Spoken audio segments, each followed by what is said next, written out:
And then we turned up to the beach the next day, did a new version of the pod, which was a completely different pod, but it was great. I actually thought it was so much better than what we did here. I think so as well. Yeah, that just worked out really well. But also just being at the beach, I think there is like a vibe shift when you just sat at the beach, the waves crashing in the background and just chatting. Plus, you had a rehearsal. Well, there's that. Yeah. Well, I think we covered like different stuff.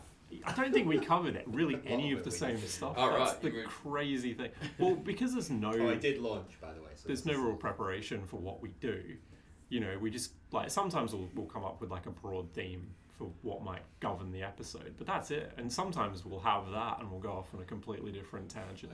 I think there's been like the episode we did on the future of learning, and then I think even the rise of the generalist. Those were just like two concepts we came up with on the fly, and we just went with it. So I feel like the first few we had a plan of like, all right, well, there's a kind of thesis that underlines all this stuff we're doing, and so we'll start walking through that as we go, and maybe we'll just have a topic when we go in. Never any real notes or structure, but then it just, I think it evolved into like that. It seems to work when we just talk, and it's much easier to show up and talk once a week than it is to plan and find people and to get people in, do interviews and stuff. Yeah. But that said, like the eagle-eyed viewers on YouTube or Spotify on the video will notice that there's a third person on the beach today. Hello. My name is Joel. This is Joel. It's joining Pete and Andy today, and this is the good stuff. There you go. Episode 11, and 11. Our inaugural guest on the pod, Joel Pember. Welcome. Oh, thank you for having me. I didn't realise I was the inaugural, but I'm... Inaugural. Oh yeah, go ahead. And we've also got some coffees arriving on cue as well. So in the true spirit of the Lo-Fi podcast. Thank you. A long black? Yes, thank you. I've used just your now. And so maybe we should give a little intro for Joel. I mean, Joel can probably riff on his own background a little bit, but I'll give you like a quick one. So he was brand director and co-founder of Juicebox here in Perth, a market-leading digital agency. Although I think you guys do quite a bit throughout the Asia-Pacific region now as well. So then you've been on the front line of digital transformation and media disruption and human behavioral change for like the last few decades. And if my memory serves me correctly, I think you might have mentioned to me at one point that you'd started out life as a photographer. Mm-hmm. So it's quite the journey, mate. Yeah. Was there any disruption in photography in the last few years? my career certainly didn't go as I thought it would. I didn't know you were a photographer. Yeah, well, look, I'm probably a pretty bad photographer, to be honest. Certainly from a technical perspective, and I think that's what a lot of people think that photography is. But the photo media course at ECU is actually world class, and the head lecturer Max Pam, he's a Magnum photographer, so he's like considered to be in the top echelon of photographers globally, and is that's a rank? Is it like Magnum? Yeah. It's like a club. Okay. And you have like a card, and you're part of the Magnum photographers group. This is a global thing. It's a global thing. Oh, yeah. wow. Yeah. I've never heard that before. Yeah. It's quite exclusive then. Yeah, it is. And is he also the guy with the tiny shorts in the car? Presumably you get those as well. I think go and have a look at the Magnum photographers. Their body of work is amazing, and it goes back quite a long while. It might be 80, 100 years old now. The Magnum group. That's cool. But I guess coming back to the photo media major, which is what it was part of the communications bachelor at ECU. The photo media major was headed by Max, and there was a bunch of other photographers that were really amazing lecturers, right? And so this is sort of how I had a few tasting units as a taster from them, and I just sort of went, I really like this. And it was more philosophical on the image than it was really about the technical capturing the image. So how to dissect an image and what's really going on behind the lens, rather than what you're sort of seeing through the lens. So a lot of there was some really heady lectures, to be honest, and and some really sort of taboo subjects that were being covered as well in a lot of these photo collections, which you would only see in galleries. Oh, right. Just because of the nature of the subjects. So there was, for instance, one of the photographers did a tour from Europe through to Asia via every brothel, and that sort of content, and it was done in a very artistic manner, and the images were fascinating, but again, obviously a taboo topic that the art world probably is the only place it could really exist. So when I was in London, my parents were down visiting me one weekend. My friend Tom, shout out, Tom Jones, not that one. Friend of the pod. Future friend of the pod. Yeah, but he used to run a blog called Tired of London, Tired of Life, and he would like post one thing a day to do in London. And that weekend it was a photography exhibition in Soho, and I was like, oh cool, my dad's like really into his photography, we could go along to that. And I wasn't really sure like what the subject matter was. We were upstairs, we were upstairs and I was like, oh, it's a bit racy in here. I mean, it's a Soho gallery, so it's not entirely to be.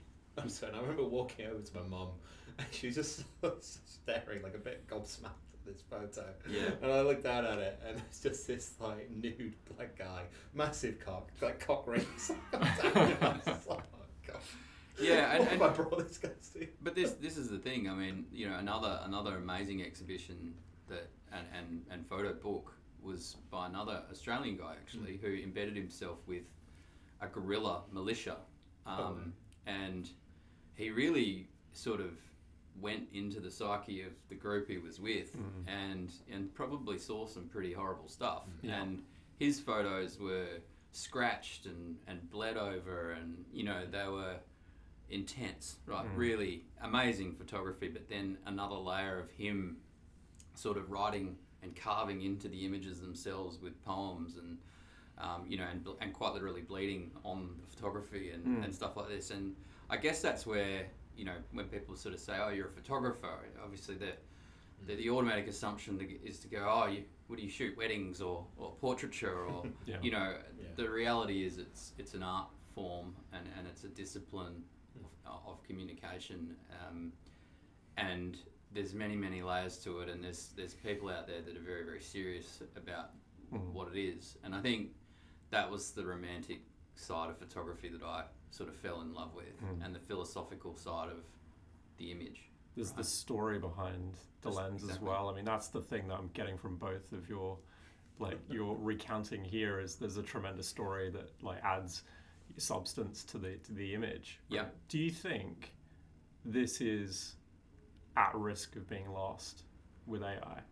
This like Magnum photography, this expressive storytelling through the lens. I mean, yes, but yes and no. Does it get enhanced? They're different things. Yeah. Right. This is the reality. Like, everyone's probably heard the cliche sort of saying of, well, it's going to free people up to go and do more of those art projects, and if you bring those collections back, the AI might train it and train on it and understand that collection, and maybe someone else will be able to generate something that's in the realm of it, right, at a future date. I think that's sort of missing the point, right? Like, it understands maybe at a pixel level what it's looking at, but it hasn't really got any deep comprehension of maybe what sits behind it and the narrative behind it. And I think, if we're casting ourselves forward into the future, I would hope that maybe, the Joel that's entering university right now at ECU is less about, much like I was, less about trying to learn how to set up the lighting and pick the right lenses, and more about why the hell do I want to capture these images, and what actually meaning and philosophy and ideas sit behind the image. And I would hope that people maybe are a bit liberated on that front to sort of think more about the meaning of an image, and less about I got this lens and I lit it this way, and that technical part maybe could be handled more by machines. So That's the optimist in me. It's like the difference between a Vietnam War film and reporting from the Vietnam War at the time, right? One of them actually captures the moment of what's going on. They both show the images, but one of those is going to have a much higher emotional impact because you know it's real versus something that's just being manipulated or changed for a film audience. Although Oliver Stone was there. So, and that underpins a lot of his films, right? The Vietnam War. So I agree. I think it'd be like photography from the Second World War. Yes. That's the Second World War films, which are. I think it's just lived experience, right? And if young people or anyone for that matter, start to default to AI to create certain images because they're going to be of an excellent quality and they're going to get what they want on demand. But I don't even know if, do they really know what they want if they haven't really lived, have a lived experience around it? I think this is the context and meaning around everything is the part that sort of gets muddied or diluted by this technology. There's a scene in this movie, I can't remember the name of it. Is it The Life of Walter Mitty or something? It's got like Sean Penn and good movie. I really like it. Ben Stiller, and there's a scene there where Ben Stiller's like they're out trying to get a photo, and he's like, "Are you going to take the picture?" And he just is sat there behind the lens. He's like, "Sometimes I just like to not take the photo." Yeah, I'm paraphrasing, obviously. For all the people who've seen this movie can remember it, recall it better than I can. Like, but you'll know the scene, right? And like that to me feels like the art in some way because it's the pursuit of that perfect photo, and then you've got it. You just enjoy that moment, and AI can't replicate that. It can't live your life for you. No. I do feel like there's an interesting thread there because this is like when we talked in the last few episodes about like, well, what's the last thing that remains here? That if AI can do a lot of the work for you or a lot of the automation bits, like what are the bits that remain that are more uniquely human? And like one of the bits that we landed on was it's the experiencer. It's like the AI itself has no qualia. There's no thing that it is to be an AI. So somebody needs to live in the world and figure out where the rough edges are. Like, what are the things that are happening? Let's experience if you're in a business, maybe it's the process that you're experiencing, so you can see why it doesn't feel right. What are the bits that don't work? If it's like a product that you're delivering for someone, it's the user of the product being the person. You can simulate some of these things, but it's not the same as like being the person that's there and experiencing the thing. I think that's the bit that's left. It would be similar with the photography, right? Yeah, I agree. I mean, as you were speaking just then, there's a couple of sentences in, and I'm not sure if you guys have read Sam Altman's open letter that he published a week ago. I try not to pay attention. Yeah, tend to ignore. He quite literally said, we're still going to love our family, and we're still going to swim in lakes, and we're still going to, live our lives, right? And someone else must have written those words for. It definitely has a PR lens on it. There's like energy consumption, water usage statistics, all framed up pretty specifically in the letter. But so just touching on, and I certainly don't want to derail this towards the Sam Altman conversation, but I think there was a really interesting part to a TEDx interview. He was on stage, he was being interviewed, and at the end of the interview, the interviewer, who did a brilliant job in terms of provoking and trying to get a response from him, turned to him and said, "Sam, you are going to have more weight on your shoulders than any other human in potentially all of human history in the years ahead. Go well, and we wish you the best of luck." And I look, and you can see there's a moment in his eyes where he's like, "Wow, it hit him hard, I'm pretty sure." And even when I'm reading that letter, now of course I'm reading that letter through the lens of watching that TEDx talk not that long ago, but it was framed up in such a way that it was, I think he's coming to terms with actually how much responsibility and weight is on his shoulders as obviously the CEO of one of the most important models. So it's a really interesting time. I'm glad that there was, coming back to what we're talking about, the lived experience. I'm glad that they're touching, that certainly some of these leaders are starting to touch on some of these more philosophical conundrums of the technology and responsibilities that are going to need to rest with them. Mhm. You know, this is, yes, massively technical in the pursuit of what they're trying to do, but there are way more philosophical issues and existential sort of threats that we need to deal with here. Ethics is a huge part of what we're going to have to navigate over the years ahead, let alone try to innovate and figure out how we use the technology in the best ways. Yeah. So, yeah, for me, this is a rabbit hole conversation to go down, and you can have some really smart and intelligent conversations with a whole bunch of people across a whole range of different sectors. But I think coming back to it, like, you guys are obviously on the leading edge of what you do on a technical front, but I think, yeah, when and where do we start to bring those philosophical conversations to the fore? You know, when do we stop, you know, championing the latest server farm, or the one I saw this week was a 4-kilometre solar array in low orbit. You know, the data center in orbit, so they don't have to cool it, and it's in a vacuum, so the quantum computer can be in a vacuum automatically without having to create a vacuum artificially. You know, there's all these amazing technical headlines, but the headlines are going to need to adjust towards ethics, societal constructs, the way that we actually live and learn and experience the world is going to be put under the microscope, I think. What philosophical questions do you think these guys are missing right now that they ought to spend more time considering? Well, I mean, the guy that's obviously taking, I guess, the front-running position on ethics is, who's the guys from Anthropic, the CEO, what's his name? I can't remember his name.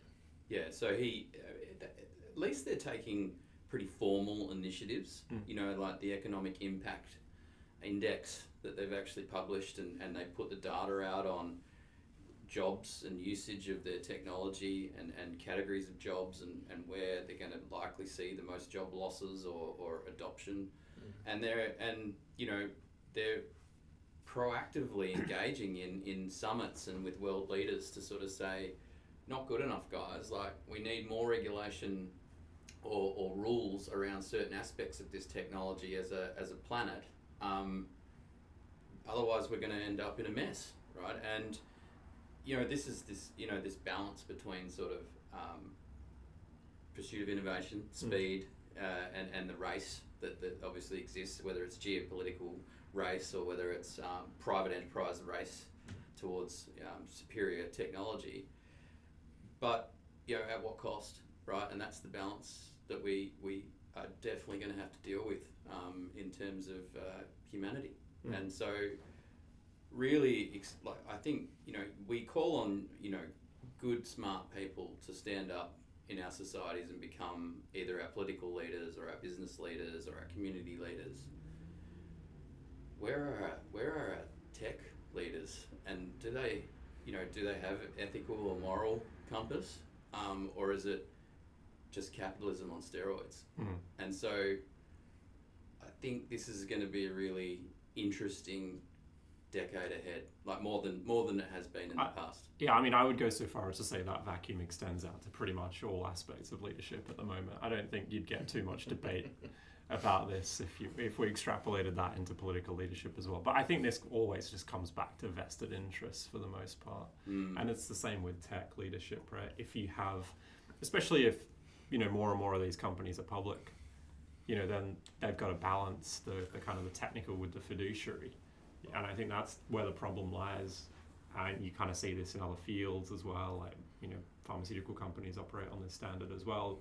We think there's some implied kind of best practice for the human that gets applied to these things, like a human test, but it's really just how do we maximize profit for our shareholders, because that's what their fiduciary duty is.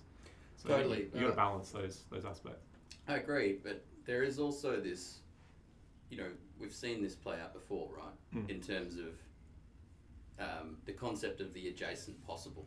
Yeah. Right? That you're in this company and you're developing this technology and you're pursuing these ideas, and obviously you've got the responsibility to shareholders and you know, and a mission to achieve probably a technical or a business outcome, right?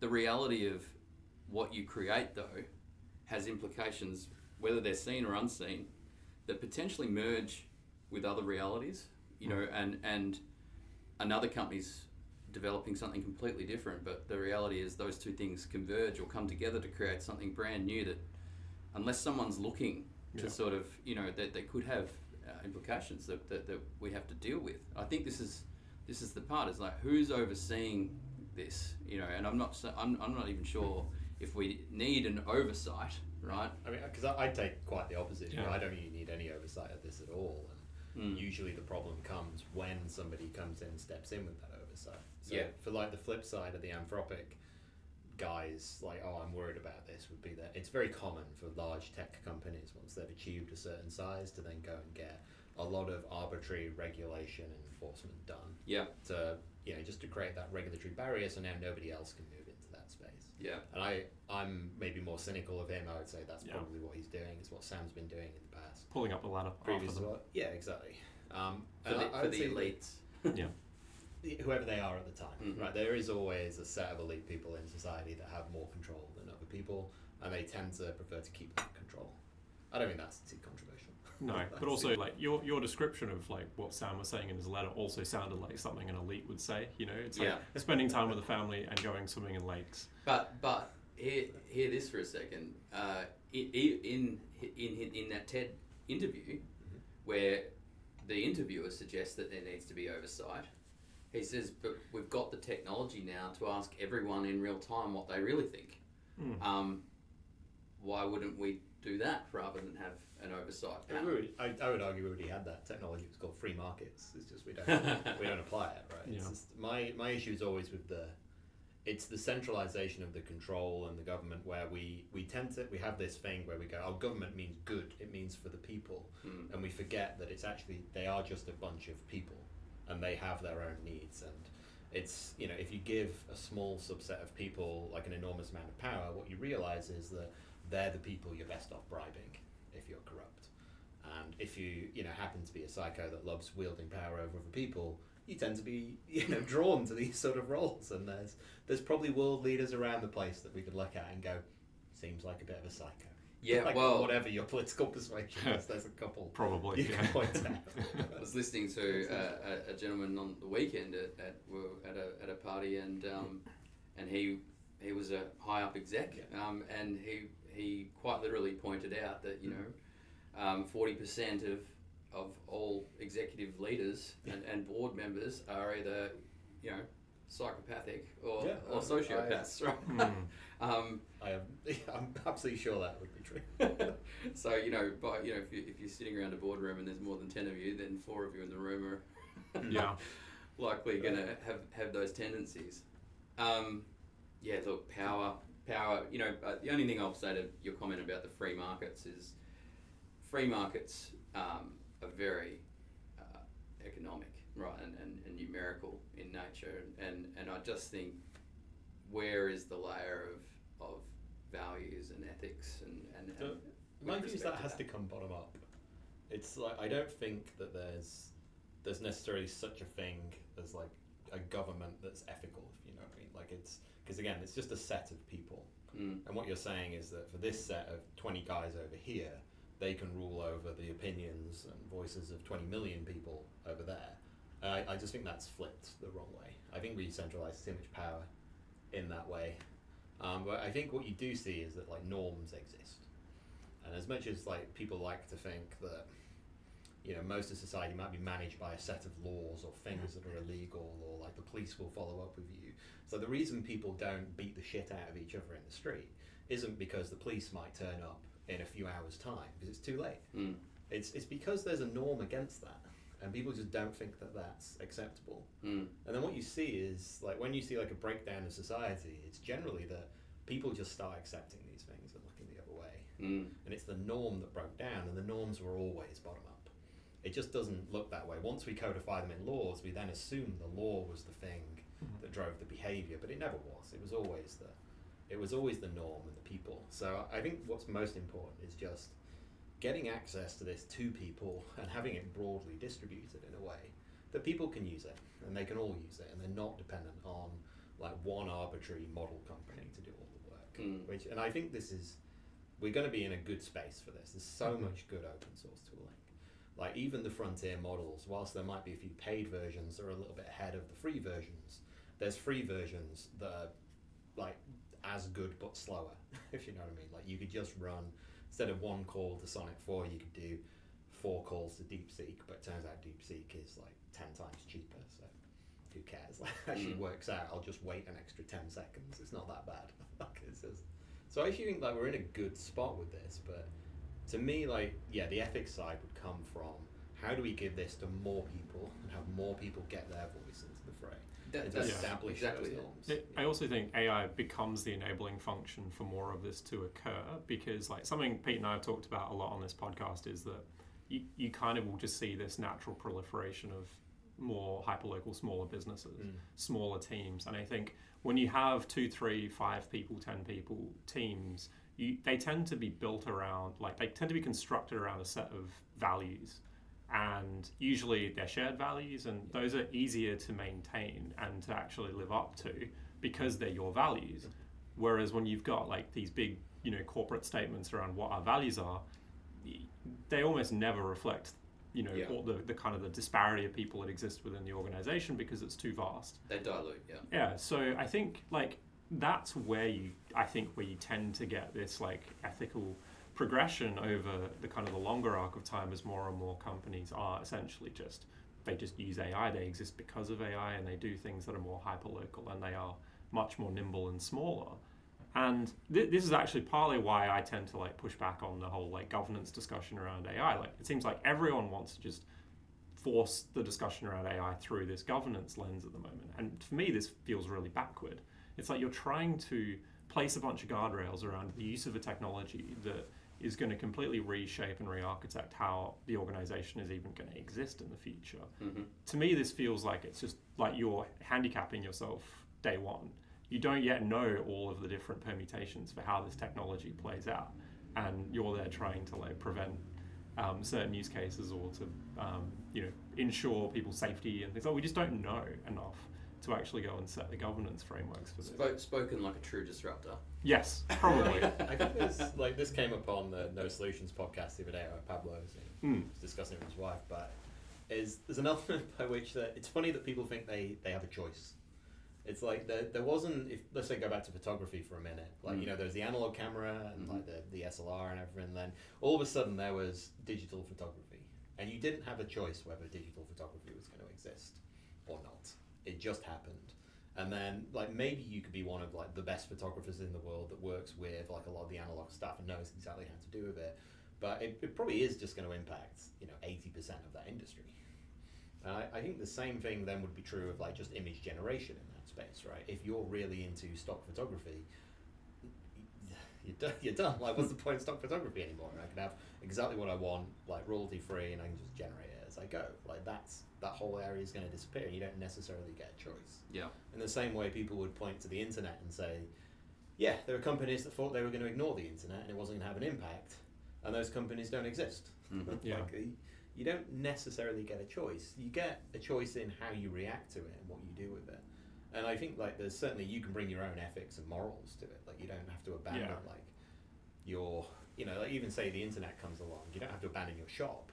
Maybe you open a web shop as well and it helps with what you're doing, but then you can create a more premium experience in a real world space or something like this. There's different ways to deal with it, but you don't necessarily get the choice of whether it happens or not. And I should point out as well, like this isn't like the reason not to have the discussion around governance if you want to. Or like for me, I think the real risk here is, the last 2 decades there was a lot of what I'd call innovation theatre. A lot of big companies wanting to talk about how they're innovative, but you never actually see any of the proof. Yeah.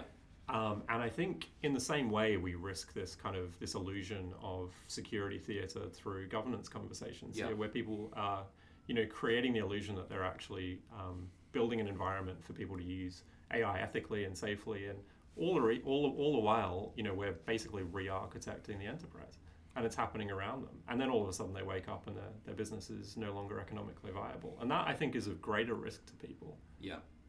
I think like, and to be clear here, I agree that, you know, governance frameworks and red tape and layers of bureaucracy are not what is needed here. And to sort of bring this back to where it started, which is, you know, what role does things like art and philosophy actually have in all of this? Yeah.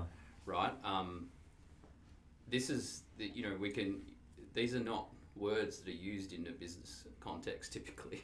Yeah. You know, They and should be, but Yeah. I agree. I agree. you know, I have to help businesses craft their purpose statements and their value statements and their vision statements for the future. And so I do venture into territory with leaders that touch on these things, right? And even in my role on the SciTech board, you know, I was brought onto that board as I think a bit of a disruptor. I look around the table and I'm probably not the same shape and form as the rest of the members on the board, right?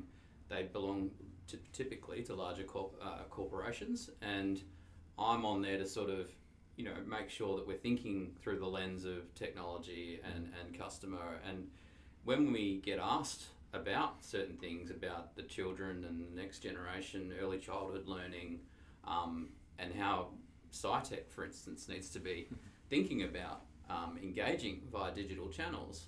You know, I think let's use the example of Australia banning all kids under 16 from social media. Yeah. My advice and commentary to the board was, I don't think that's a good idea. Yeah.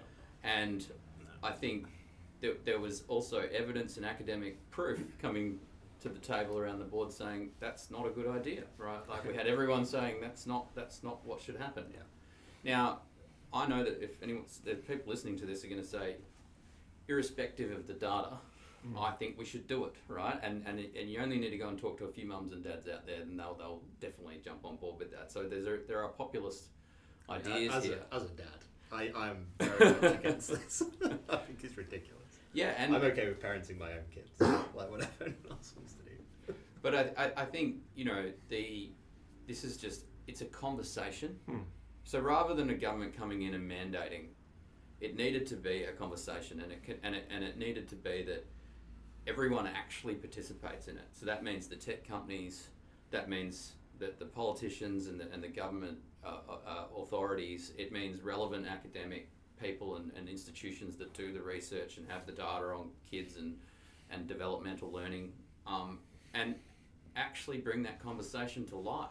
Now that's just one context. If we apply that to all of AI and its impacts on societal, economic, environmental, these conversations can't be side conversations. This is, and I don't know how we do it, but they need to be brought to the fore so that we're pursuing technical innovation, but we're also pursuing philosophical and ethical advancement, right? And it's just how that forum exists. I honestly think the limiting factor here is that everybody is just too goddamn busy.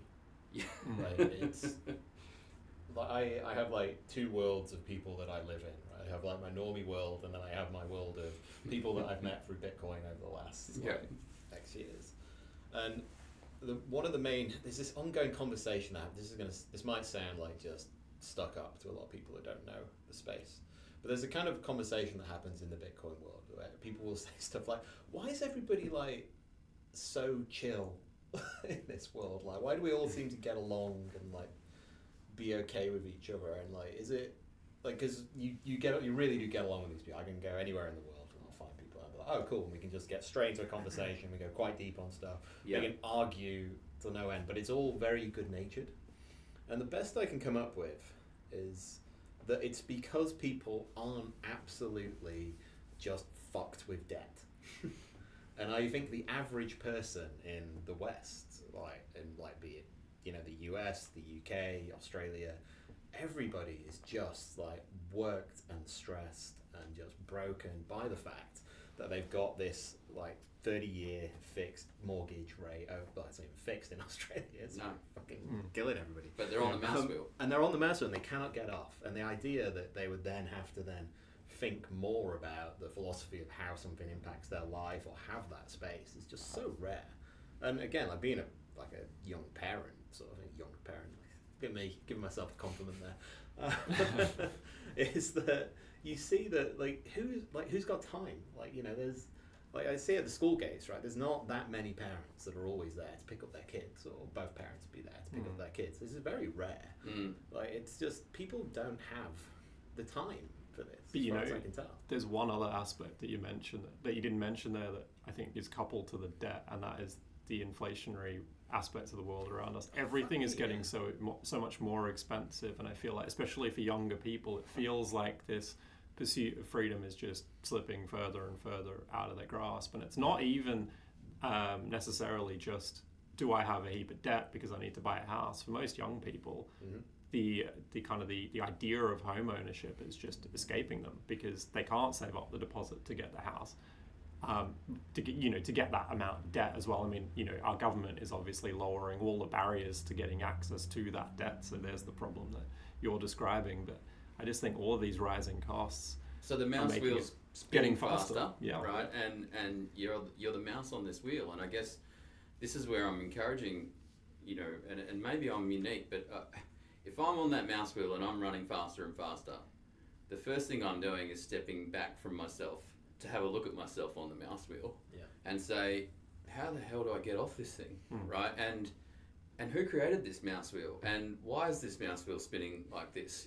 Asking those bigger questions about your reality should be, I think, a healthy and normal thing for people to do on a regular basis, right? And I'm not talking about going to therapy and sorting out there. I'm talking about contextually where you sit in the system. Right, and the system, and understanding that you are in a system, and that if you are in a democracy, there's a perceived level of participation and control.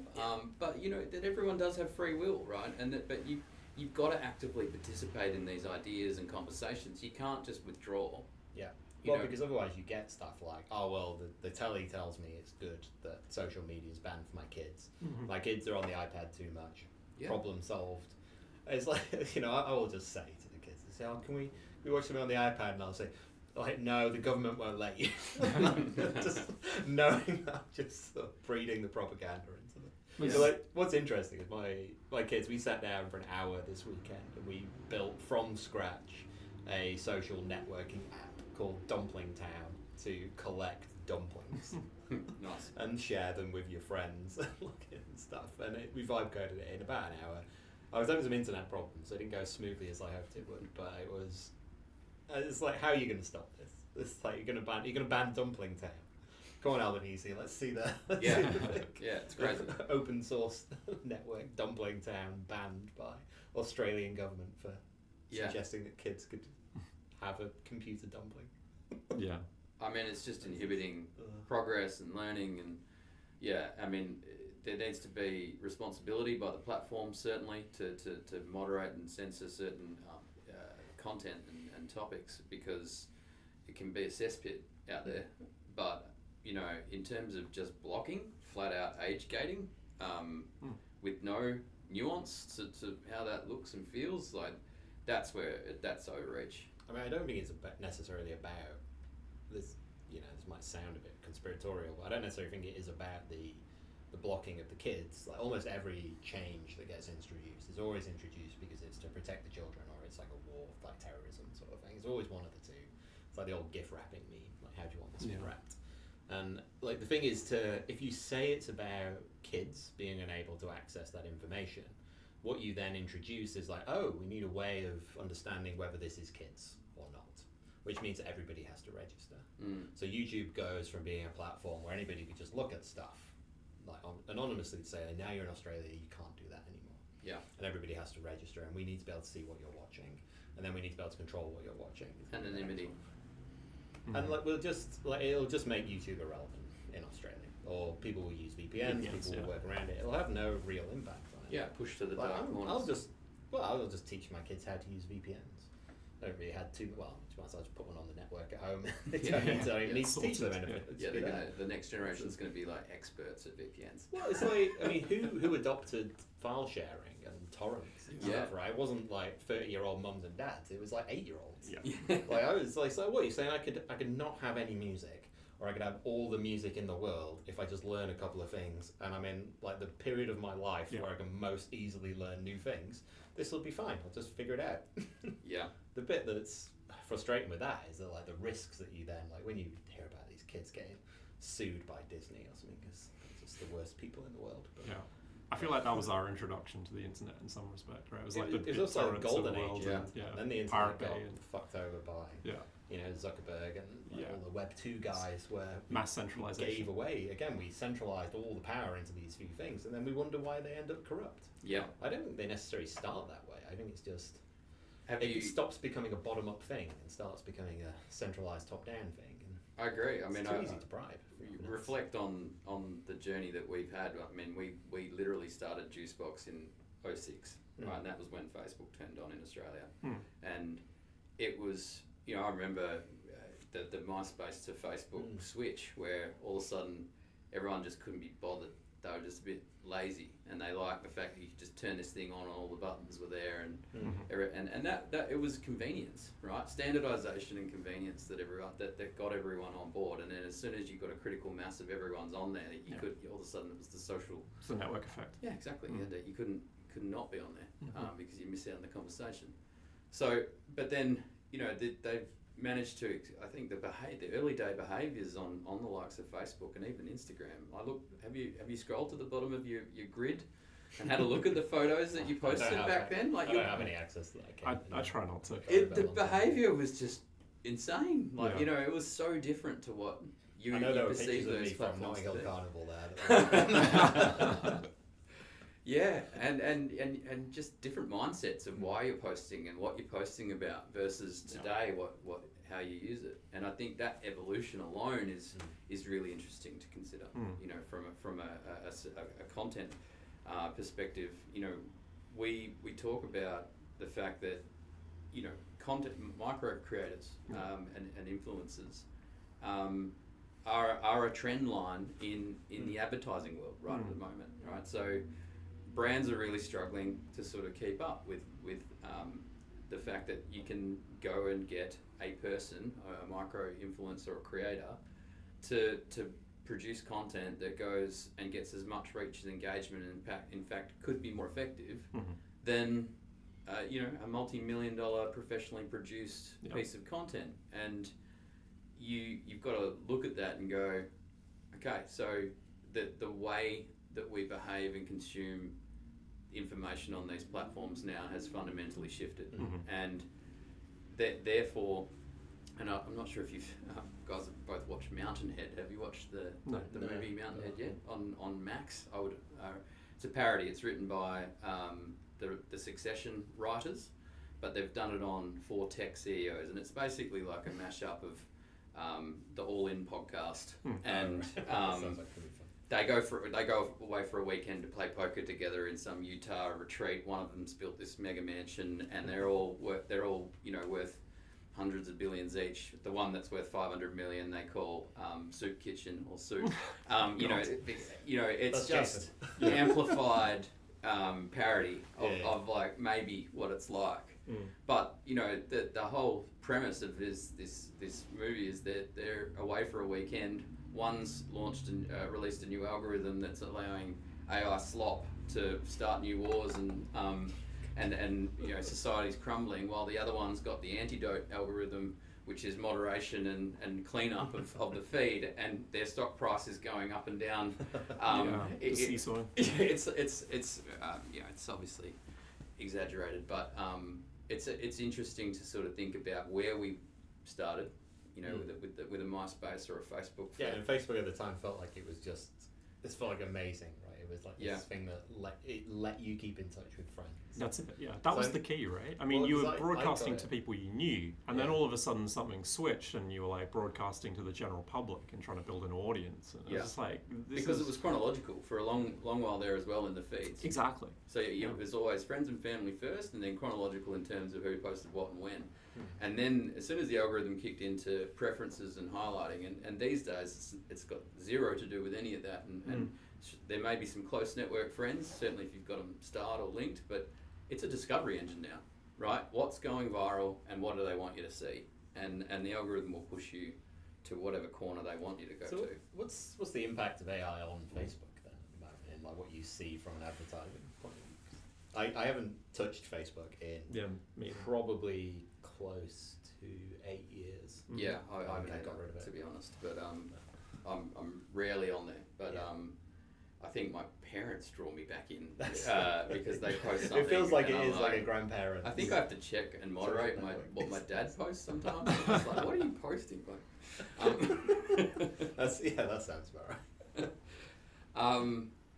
yeah, look, we're obviously the Facebook and Instagram merge. I think it's even recently documented that Zuckerberg was threatened by Instagram and saw it as it taking over Facebook, and so they did their internally. There were documents and papers about Facebook fully wiping Instagram out at some point, and that was what Zuckerberg wanted. But I think the simplicity of Instagram and the audience engagement was dominating, and so they had to come up with this hybrid situation where you can post on one and it posts on both, and it's sort of a weird symbiotic relationship that those two platforms have now, and especially because the ad platform that sits behind it is one ad platform, Yeah. right? So I think they've got the monetization piece is connecting the two, but from a user perspective, you've got two different behaviours and certainly a lot of two different demographics in some ways. I was going to say, across the two. So, but both the algorithms, whether it's the feed on Facebook or Instagram these days, is mimicking the likes of TikTok. It's a discovery engine, and they will promote and boost what's getting engagement, and then it's got very limited,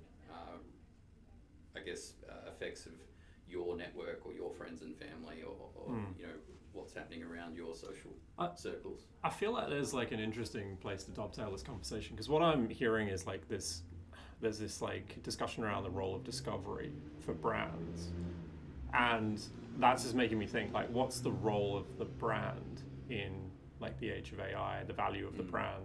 Like my kind of initial thinking around this is that brands just become more and more valuable as we enter into an era of abundance. If we get the kind of the abundance that we think we will from the kind of deflationary impact of the technology, then you need to be able to find a way to create artificial scarcity. And I feel like the brand is the vehicle to creating that artificial scarcity for a business, a product, an experience. Because you're still gonna have, like, people are still gonna have desires, right? Like status is still important. We touched on human experience as well. Yeah. Like, how do you see the kind of the role of the brand in the future? Yeah, I think there's these interesting ideas of not made by AI or made by human labels sort of surfacing. At the end of the day, brands help us navigate the world, right? It's everyone has walked into an Aldi and gone, okay, what am I looking at here? But like it feels somewhat similar, and they're just the signals that are quite intelligently telling you that packet of Tim Tams is going to be okay, right? Yeah. And so I think that's like a great experiment in what brands can do and all the mental constructs that they have placed inside our heads and purchased inside our heads. So we've all got our brands, and depending on what category we're shopping, they allow us to do it safely and probably spend our money wisely. Now there's some data here. Juicebox is a sponsor of the Ehrenberg Bass Institute, and they are the world leaders in marketing science, and they're based out of the University of South Australia. And there's some really interesting data points around the fact that larger brands just naturally have more loyalty and become bigger just because of the fact that they're larger. Because if someone's coming to a category and is a light buyer or doesn't buy it regularly, then they will go to the large brand because it's a trust equation. Interesting. Right? So the reality of a niche brand that might have a superior product will lose out because it's smaller, but just by nature. Interesting. I mean, that's like, okay, so immediately I'm thinking of like the Seth Godin example where he talks about like airlines, right? Airlines are obviously really big, but they have points, and points that and people obviously like to fly with certain airlines to keep accruing points. But he argues that that's not brand loyalty, that's bribery. Yes. And I've always thought that is like a really kind of Yes, they call it polygamous loyalty, right? Right. So apparently loyalty isn't really a thing, right? You will have people that are heavy buyers of a brand, but they're actually heavy buyers of a category, right. and they will happily switch from your brand to another brand if it's an equal product, right? So they're heavy buyers of the category, and they're not necessarily heavy buyers of the brand, and the data's there to prove that. Yeah. So, yeah, pursuing loyalty, you know, I think a lot of points-based systems or, you know, schemes, benefits that are offered by brands, they give you an emotional hit, maybe a dopamine surge, and maybe that has some sort of mental construct reinforcement. But that, in large, loyalty is proven not really to be there. Yeah, but if you like, I think this might be the point that Seth Godin makes. I can't quite remember, so I'm probably paraphrasing. But I think he would suggest that if you're prepared to pay more, you know, if a company that you like increases the price of their products and you don't switch, that is essentially implied loyalty, because you could go and find a cheaper alternative and you don't. Yeah. So, well, I mean, what you're touching on, I got asked. I think it was the Australian or one of the newspapers rang me. I don't know what list I'm on, but and said when Elon changed Twitter to X, and obviously overnight threw away a brand, you know, that was obviously iconic and it had quite literally entered the Oxford Dictionary with tweets, and decided that he was just going to toss that in the bin because he can. That was I got asked, what is the value of a brand, right? And the definition of that is the amount more someone is willing to pay for the same product or service, right? That's the value of your brand. And you know, at Juicebox, for instance, if we're building an app or a website or delivering a scope of work, you know, why are they willing to pay more for something? That is literally how we value our brand. And I think that comes back to where we started, which is it's a trust factor, you know, and it's a safety and security factor as well, that are all implied with that. I think if I'm going out there and, you know, whether it's a computer that I'm buying or even looking at the microphone that we're recording on at the moment, there's certain brands that I know and trust, that are going to perform, right, and that are going to be what I expect. And so whether that's reality or not, there's certainly different products and models of products that... let's see how this sounds. Exactly. Everyone's complaining about the noise. All the listeners will be the judge of that. Yeah. But I think you're right. Like, I feel like the big name brand, or the brands that we always think about as leading brands, like they almost tend to have like similar qualities to secular religions in some way. You know, it's like, where do we extract identity and status and like all of these like really important drivers for us as humans that kind of dictate human behavior, and then how do we download that piece of our identity by owning the brand? You know, like Harley Davidson does this really well. It's like, you know, there's a bunch of different bikes motorcycles you could buy, but you know, if you want to have that kind of free spirit, freedom aspect that you're trying to signal to the rest of the world, you buy a Harley. You know, I think Jobs did this with Apple. I'm not necessarily sure that's what the brand still is, maybe, but you know, but then there's also the other element is the Marty Neumeier quote. It's like, brand is like how everyone feels about you, not what you say it is. And I think that's like my personal view on this would be like, take something like Marvel. Like, I think Marvel is equivalent to just like mass-produced slop, right? But initially I thought, that's why like, you only ever watch it on a plane. Yeah, You take a nice 13-hour plane ride, and, you know, a couple of Marvel movies, like a sort of 6 hours. But that's not what they would say it is, obviously. But that's just how I perceive it now. You know, I still remember watching the first Iron Man film and going, yeah, this is cool.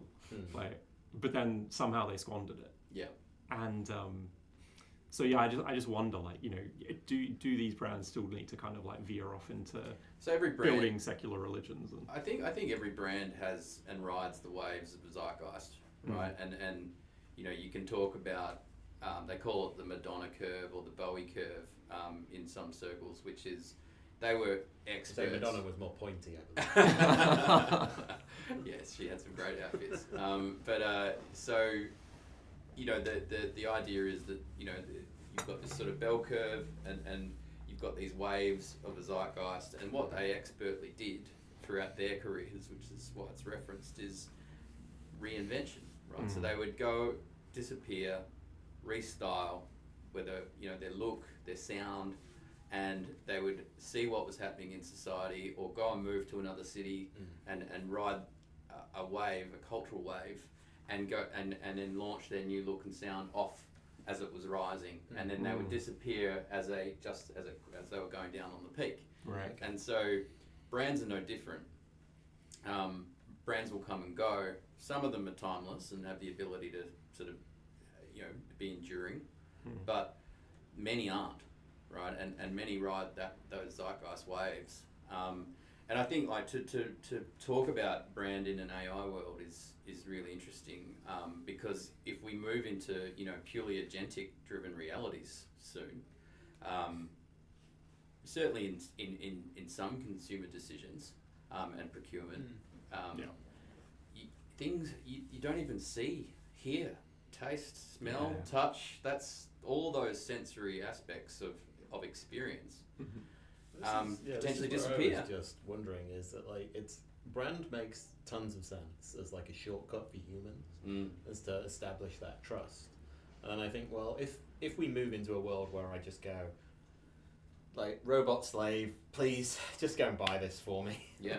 Like, at what point, like, does that robot slave that's got effectively infinite time on a human time scale, does it actually need these shortcuts, or does it have different buying behaviours? Like, how would it navigate the world in that sense? Yeah. Do you think that affects brand or not, or do you think the human would then just go, no, buy that one that I want because it's a signalling thing, maybe? I think in the short term it does, and I think I know, because I go onto the LLMs and I asked, for instance, who and which digital agency would you engage if you had this problem and so you obviously get these rankings and lists that are produced, and then if you ask it how it came to those conclusions and it please rationalize how you got to this, it actually starts to talk about the footprint and the cumulative digital footprint of activity, right? So it'll go and read the LinkedIn posts and read the award sites and read the directories and read about and understand that these people have and these organisations have a narrative that's bigger than what they're telling, right? And that's often, you know, what I say to some of my clients often is, you know, your brand is what other people say about you, not what you say, right? And you've got to create opportunities to have those stories told about you that you aspire to be, right? So that's a really interesting thought process, because it's like, well, how do we create these moments of where other people are either producing or sharing our story or producing content that we've set up a scene? And if you talk to experiential marketers, that's the core of their goal and mission, right? So if they're going to activate something in a mall or outside at a festival, the whole idea is for other people to tell the brand story, not them, right? And that participation becomes the reputation, right? And so I think, back to the AI piece, it's what is the cumulative footprint that you have in the world as a brand, and you know, how many people around it are talking about you.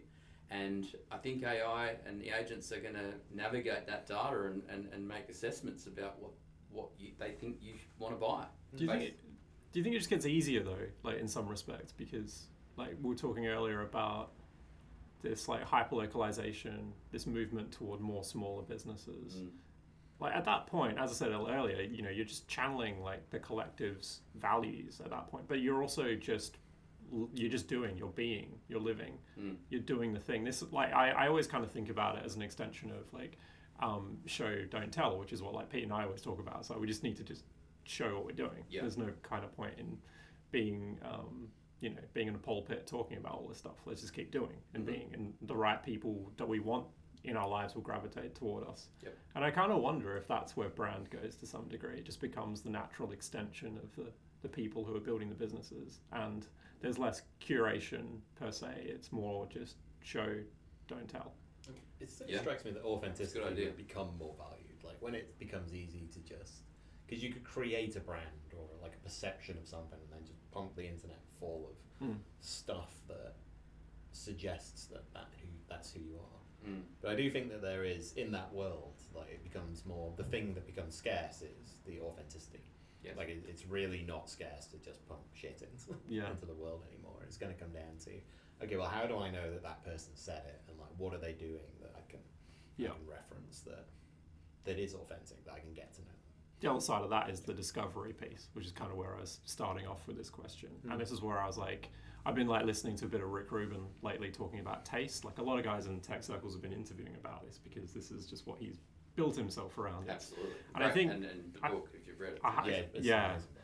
I feel like taste is just, this feels like it's going to be this big emergent theme, especially for the work you guys do. It's like, what is taste? Like, who gets to determine it? But it always how has does it been. impact? Yeah. I think that this is, for us, it's not new. It's Yeah, like, yeah. like I was the creative director before I was a brand strategist, before now I'm the brand director, Mm. right? So creative director is a tastemaker. Yeah. Right? Like they get to come in and oversee other people's work and go, nudge that, do that, this will be better. You are playing with that zeitgeist that I spoke about. You're playing, you get to make choices of what you think is tasteful for a category, for an audience, for a consumer. Those, I think this comes back to sort of why you have to be, hyper focused on, what your image is, and it comes right back to maybe where I started my career of the philosophy and the meaning of an image, right? Yeah. You can't really guide and curate if you don't really know what you're doing. Yeah, right. Exactly. Yeah. So taste is not something that you can be taught overnight either. People aren't born tasteful. I think they have to have lived experience and have to have exposure. They maybe have to have an apprentice, a master, and they'd be the apprentice, and hang around in circles of influence where taste is being formed and cultural subcultures are emerging. Those lived experiences are what give you taste. I think this is what I like about Rubin as well, because it is like subjective and also introspective. Like it's that process of discovering your own taste. But I think the other thing that he talks about a lot as well is like, I hope I don't butcher this, but he like kind of talks a lot about having to like shut off like all of the external influences that tend to guide taste. It's like family, friends, like social circles, advertisers, like all of these people are trying to like channel you down a certain direction, and you need to kind of remain true to your own sense of what you find tasteful. I think he talks about it in a kind of like, you got to ignore the audience. You just produce this for yourself, and you know it's done when you know it's done. Yeah. So he's very much in that channeling of the muse. Yeah. I agree, and I think it's the same in design, right? In terms of trends, following trends. There's nothing worse than just sort of looking at a design studio and going, I can pretty much download the type foundry in a chronological order in terms of the different typefaces that are being released and popularized, and then look at some of the trendy design studios, and they're just like mimicking the typography evolution and or color theory, a color that's hot or a style that's very much of the time, and you see these brands just sort of holding a mirror up to the zeitgeist and hoping that they're going to ride that wave with it, right? But not being unique and not really being authentic, and therefore they are the ones that are going to be transient, right? They're not going to stick around because the wave on that zeitgeist will crash and they'll go with it, right? So I think to Rick Rubin's point, and one of the great comments I heard from an interview. One of my favourite bands at the moment is Fontaine's DC. That their last album was amazing. One of the best albums in the last decade for sure, if not multiple decades. And Elton John came out and sort of said they are the best band in the world right now. And Elton John was interviewing the lead singer, and he said, what do you think about this album? And he said, it's the only album I've created where I felt like I didn't need to create another album immediately, right? And when you listen to the previous album to the latest album, there is a definite maturing in their sound and their style, and I would love to be a fly on the wall in terms of how they got from that previous sound to that new sound. And I reckon Rick Rubin would be one of those people to dissect that beautifully in terms of what was the process change that happened there, or what was the headspace change that allowed that band in that moment to sort of carve that sound that makes them potentially the best band in the world right now. Interesting. Yeah.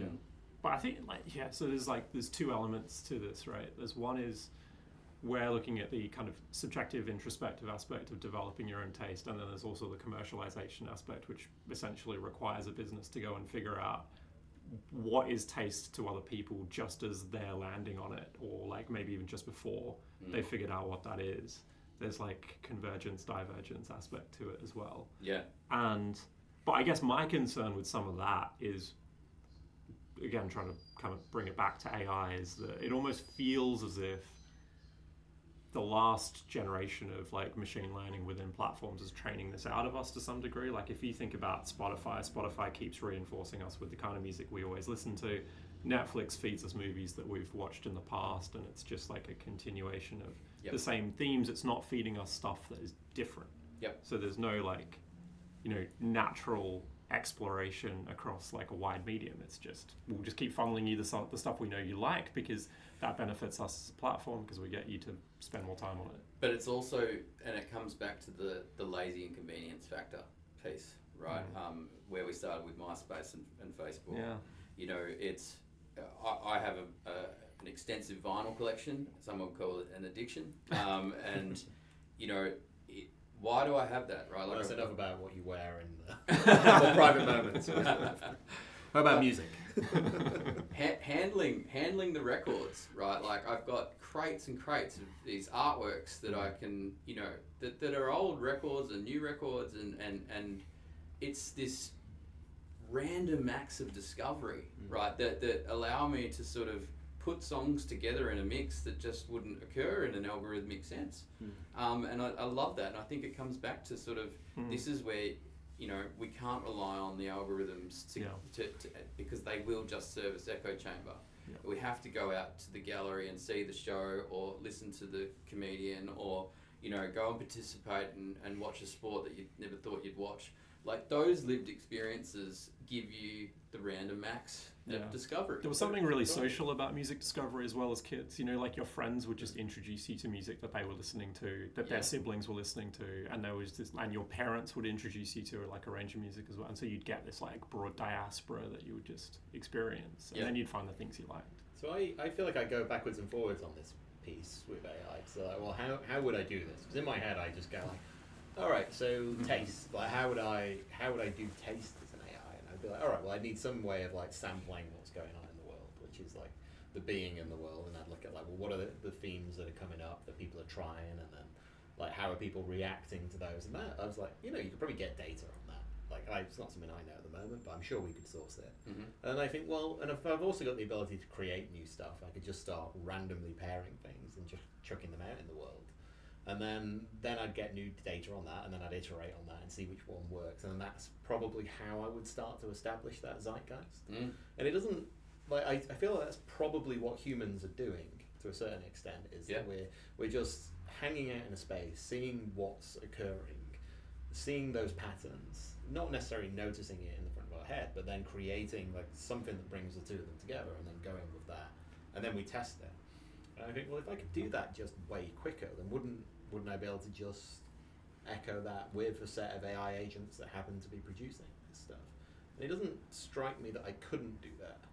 But I do wonder if is there something else going on in there that I'm just Yeah, I think the missing. only maybe thing to say there, I agree with the line of thinking. I think will it get that advanced, and will we have enough data and sensors to sort of maybe form a construct? Yes, probably. And will it be able to curate? I'm not sure. The part that probably I look at the moment is that it's legacy data that it's training on. It doesn't seem to extrapolate forward or create forward, right? Like it's the moderation. It gives you a mean of the data that it's trained on. So if it's going to create an image or it's going to spit out anything generative, it's the average of typically what it's been trained on. I don't think that's necessarily true. I mean, you can what you then do is you introduce the entropy through the prompt, right? Like, which is if I get it to create a particular picture of a steak on an astronaut's head on Venus or whatever, like that's probably not been created before. It is in its sense a new work. But you're doing the curation there. But it was just entropy, right? Yeah. Like I could take another model and I could say, give me sets of random words. Yeah. And it could generate enough entropy, and then we could generate all the things, and then from all the things we try and figure out which one is the most appropriate. Like I think, like as I said, I'm not sold that this is the way that we would even want to go about this or even caring about it. Like it's just not obvious to me that there's anything different that's going on in the human than would be going on in the computer there.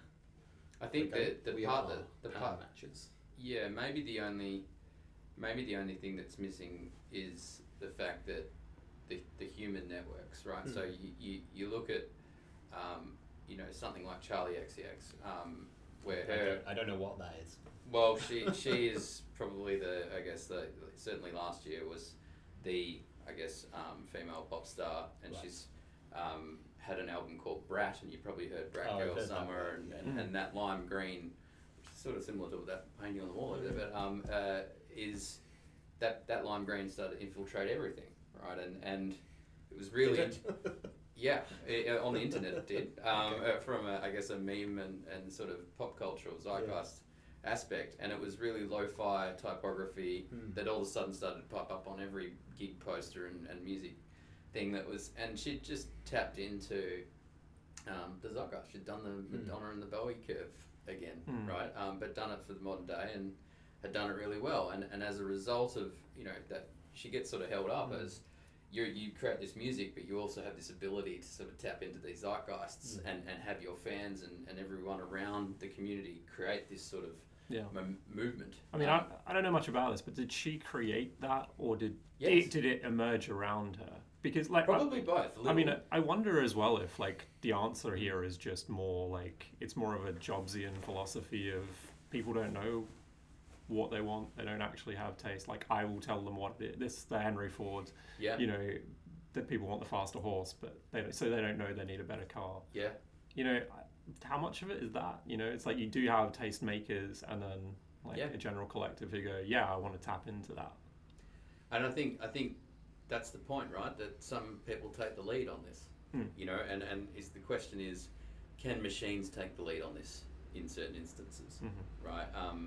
Because tastemakers are typically people that are either really talented at something or have been recognised by numerous people and in the right circles to say what they say or what they create matters, and we should all look at it or listen to it or whatever it is. And the question we've got to ask ourselves is, will AI be able to play that role for us in terms of, is it a tastemaker? Can it lead original thought? Should we be looking and hearing and listening to what it's saying? As I say, I don't think there's anything obvious that strikes me that it couldn't do it, but I also recognise that almost everything that happens has a reaction. It's we have this thing where we will just project forward from whatever is currently happening in society and assume it'll always be that way. It'd be like with the government comes in and bans kids from looking at YouTube, and you think, oh god, it's just going to get more and more dystopian here, what's going to go on? And it's not. You're just going to have all kids in the future are just going to be super good at avoiding government regulation because of this. That's the flip side of it. And I do think you will get, even if AI became that tastemaker, I think there would just be a massive pushback against that, and people would stop. They'd just check out of that whole thing. Well, I guess, but this is the thing, is it's when we're talking about the people a moment ago, the taste-making people, that's often through participation. Yeah. Right, like they're doing something and they're part of something and they're living that, and therefore they have the authority and permission to probably be a tastemaker because they've earned it in some respects. And I think right now the problem with AI is it's not participating. It sort of sits back and monitors and analyzes. But what maybe that changes in the future. Maybe, you know, Charlie XCX has her own AI in the future and it's equally as creative and Maybe she and already part is. of yeah. That sounds a bit. But sounds you a bit know, robotic. I guess the point being is it's just not participating or seemingly like it's participating at the minute. But that's maybe the interface or the way it exists right now is just not quite there. But the other element here is like a lot of this stuff exists within like a global monoculture. And I wonder if like we get more of that, or if we just go toward more hyper-localization. And so, you know, which is kind of this movement toward monoculture is just a byproduct of freedom of movement to some degree. But I just wonder, like, do we just form smaller communities around different tribes, and then we have things that they don't need to go viral amongst, you know, 1 billion people, but it just needs to hit everyone in our tribe. Yeah. It's like we have a habit of like maligning the internet for the things that it's done badly, but like, we kind of forget, like, if you were a bit weird in the 90s, you were just a bit weird and there was nobody like you and you had no means of connecting with anybody and you might have it just forced out of you. But these days you can be a bit weird and then there's millions of other people around the world that are a bit weird in the same way That you can find. find connecting with them. Yeah. It's kind of nice in a way. So Yeah. yeah, maybe that would just destroy that sort of monoculture sort of But thing. then the other aspect to your question, Pete, is like, is it easier for the AI if you get that like hyper-localization, that dispersion into smaller communities for it to become like a tastemaker? Yeah, Versus maybe, like, can it do it at scale within a monoculture? That's the question. Yeah, and I think like this is where, coming back to even the question before about, you know, agents navigating brands, right? And there are brands that, you know, use obviously the big ones like McDonald's, that you can be in any country in the world and you can obviously go to McDonald's and sort of trust that it's going to be of some quality, if you want to call it that. So it's going to be a bad quality experience. I don't know, but I know But why. it's consistent. But you know, you just know what it is, and therefore, you know, you maybe buy from it. And I think to the question there around hyper-localization, or you know, will your agent, you know, rather than just assessing the footprint and preferencing the larger brand, right, that's got more equity and a more established reputation, maybe your agent says no, you know, Andy likes hyper-localization and has these nuances and preferences, and therefore goes and shops and behaves that way on your behalf, right? And I think that is the other factor that's going to be at play here. So, yeah, I think as you know, as much as you can sort of say everything's going to be fed in, and you know these AIs are just going to homogenize, and you know out comes monoculture. I think equally we're all going to have our own nuance in the AIs that sort of sit with us and how they behave in accordance to what we've trained them to do.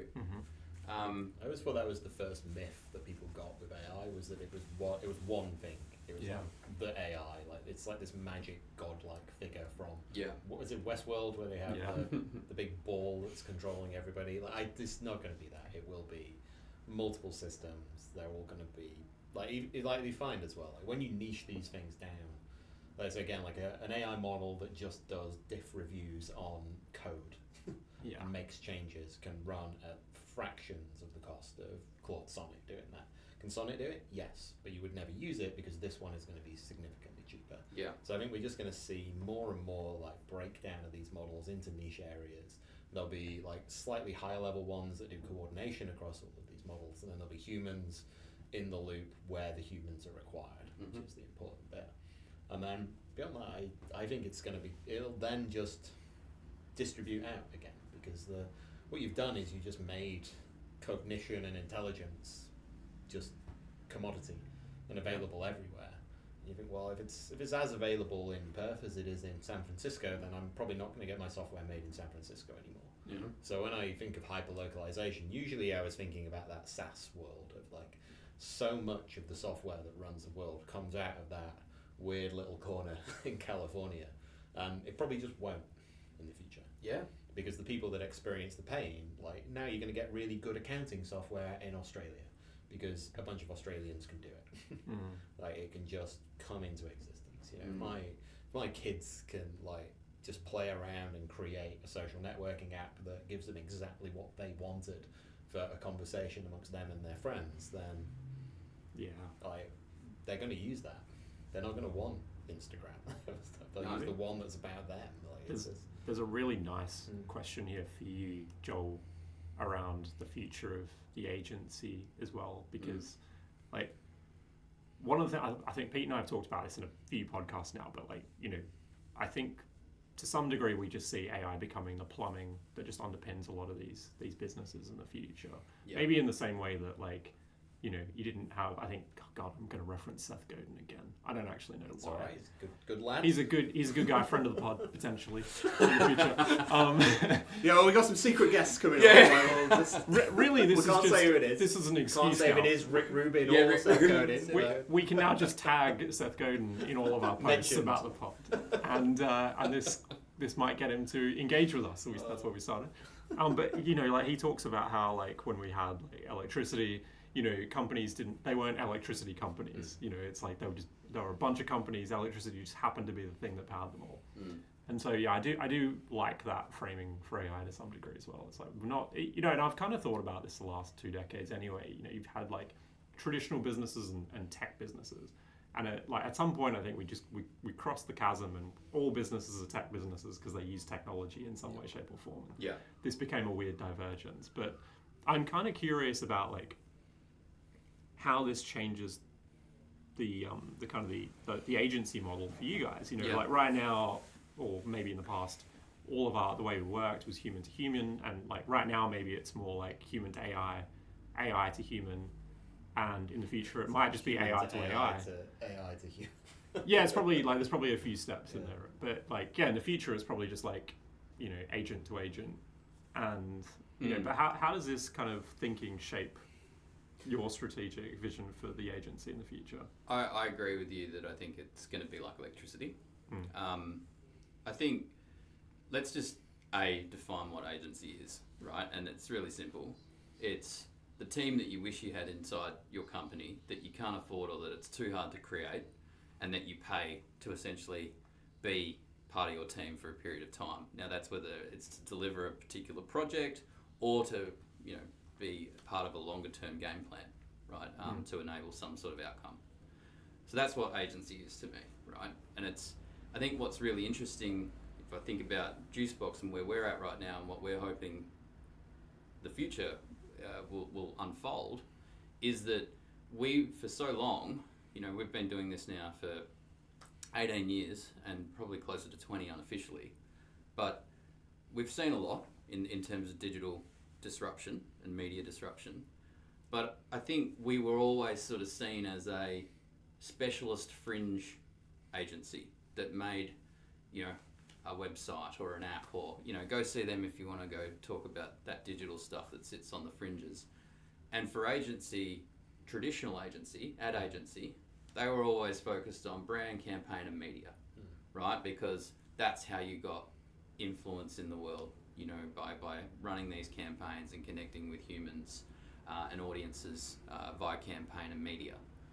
The reality is that not through any design of our own, but technology and customer experience has become the most important way to now connect with audiences, rather than paid media ads and channels. And the ad channels themselves are becoming either less effective or irrelevant, or they're morphing completely and starting to sort of integrate and become new formats that exist on typically digital platforms. So I'll give you the statistics.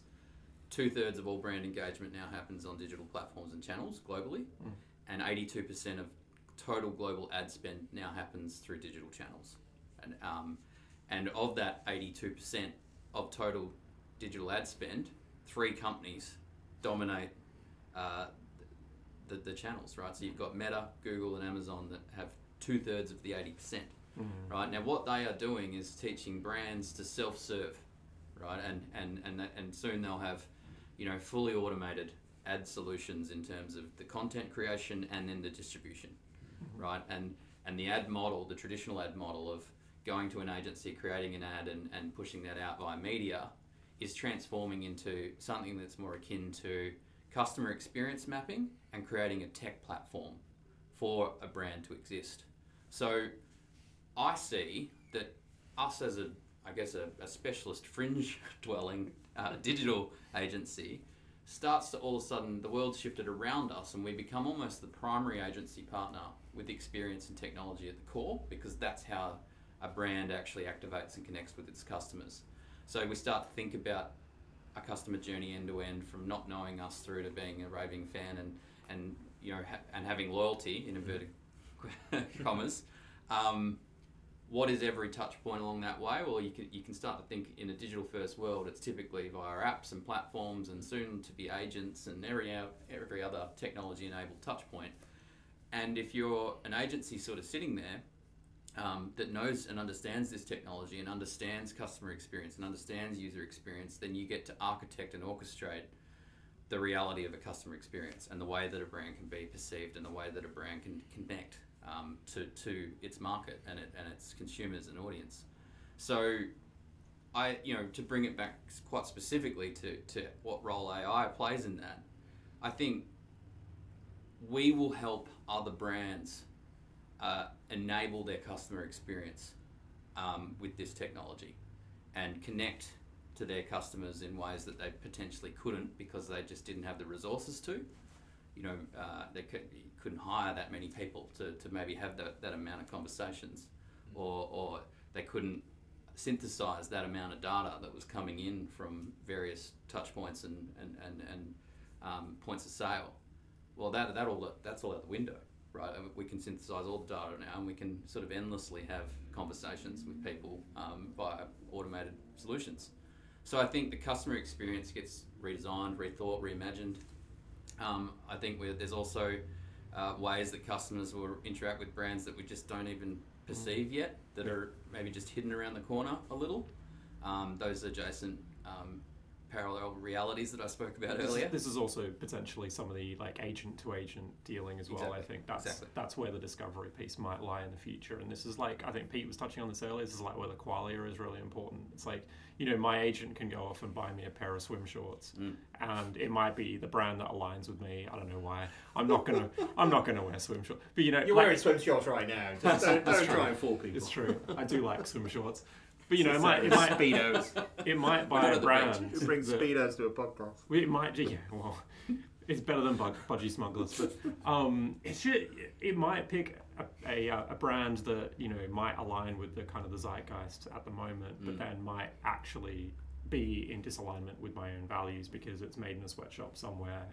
Child labour, and then all of a sudden that's going to reflect poorly on me and my social circle. All those kind of decisions need to be made as well. So there's risk baked into that plumbing as well. Yeah. But I'm just curious what that customer experience even looks like at that point. My thinking is we just become, maybe this is me just speaking idealistically, but I kind of feel like we just chase experiences in the real world, let the agents battle it out for competition online. I've often wondered if you end up with a bifurcation of society where, because usually both things happen, right? You get the people that really do just love to watch their iPad all the time, and then you get the people that just ban it, from themselves. And I could imagine that you end up with people that just live in kind of a virtual reality all the time and don't really care. They've got everything that they want out of that, and then you've got people that just eschew that almost completely and just insist on being completely in the real world. I think coming back to that, I think you're right. I think we will live more in the real world and let agents sort of handle the buying decisions a lot. But the agents will understand and know us and our context. Otherwise, they will be perceived as redundant or just not effective, right? So they're going to need to make good buying decisions on our behalf. Otherwise, we won't use them.